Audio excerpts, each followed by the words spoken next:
Saudi আৰবত বিপদৰ সন্মুখীন অসমৰ দুগৰাকী বয়োজ্যেষ্ঠ শাৰীৰিকভাৱে অক্ষম ব্যক্তি।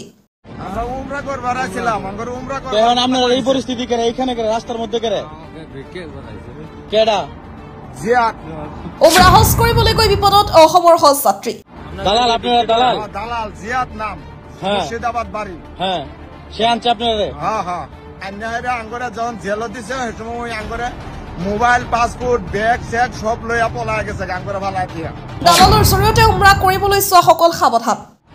তো এখন আপনার এই পরিস্থিতি হ্যাঁ আজকে ধরেন মঙ্গলবার দিন আজকে আঙ্গরে 5 দিন ধরে আমরা রাস্তা পড়ে আছি, খাবার পাই না, থাকবার পাই না, কোনো কিচ্ছু না। পুলিশের ধরে নিলেও আঙ্গরে রাহে না, থানাত থাকবার চাই তাও রাহে না।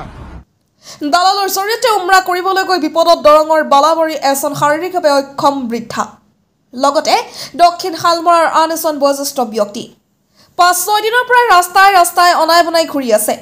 নাই কোনো খোৱাৰ সামগ্ৰী, নাই লগত পাছপৰ্ট। সহায়ৰ কাৰণে কাটৰ অনুৰোধ বিশ্ববাসীৰ ওপৰত।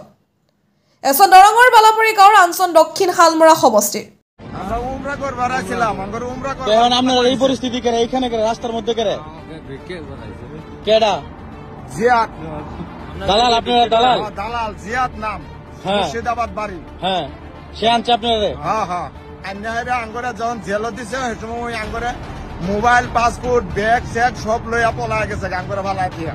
হ্যাঁ তো এখন আপনার এই পরিস্থিতি হ্যাঁ আজকে ধরেন মঙ্গলবার দিন আজকে আঙ্গরে 5 দিন ধরে আমরা রাস্তা পড়ে আছি, খাবার পাই না, থাকবার পাই না, কোনো কিচ্ছু না। পুলিশের ধরে নিলেও আঙ্গরে রাহে না, থানাত থাকবার চাই তাও রাহে না, থানায়ও নেয় না। আচ্ছা আপনি দেশের বাড়ি কই কাকা? আমার দেশের বাড়ি হলো দরং ডিস্ট্রিক্ট পূব মঙ্গলদৈ বালাবাড়ি। আপনার দক্ষিণ শালমারা, আসাম দক্ষিণ শালমারা সমষ্টি।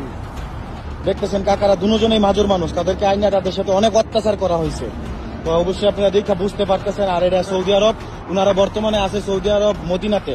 তো যদি ওনাদেরকে কেউ চিনে থাকেন অবশ্যই কমেন্ট বক্সে আইসা নক করবেন। প্লিজ একটু হেল্প করার চেষ্টা করেন, হয়তো ওনাদের একটু উপকার, আমাদের দ্বারা ওনাদের একটু উপকার হবে। তো এটাই আমরা চাই যেন ওনারা ওনাদের বাসস্থানে ফিরে যাইতে পারে।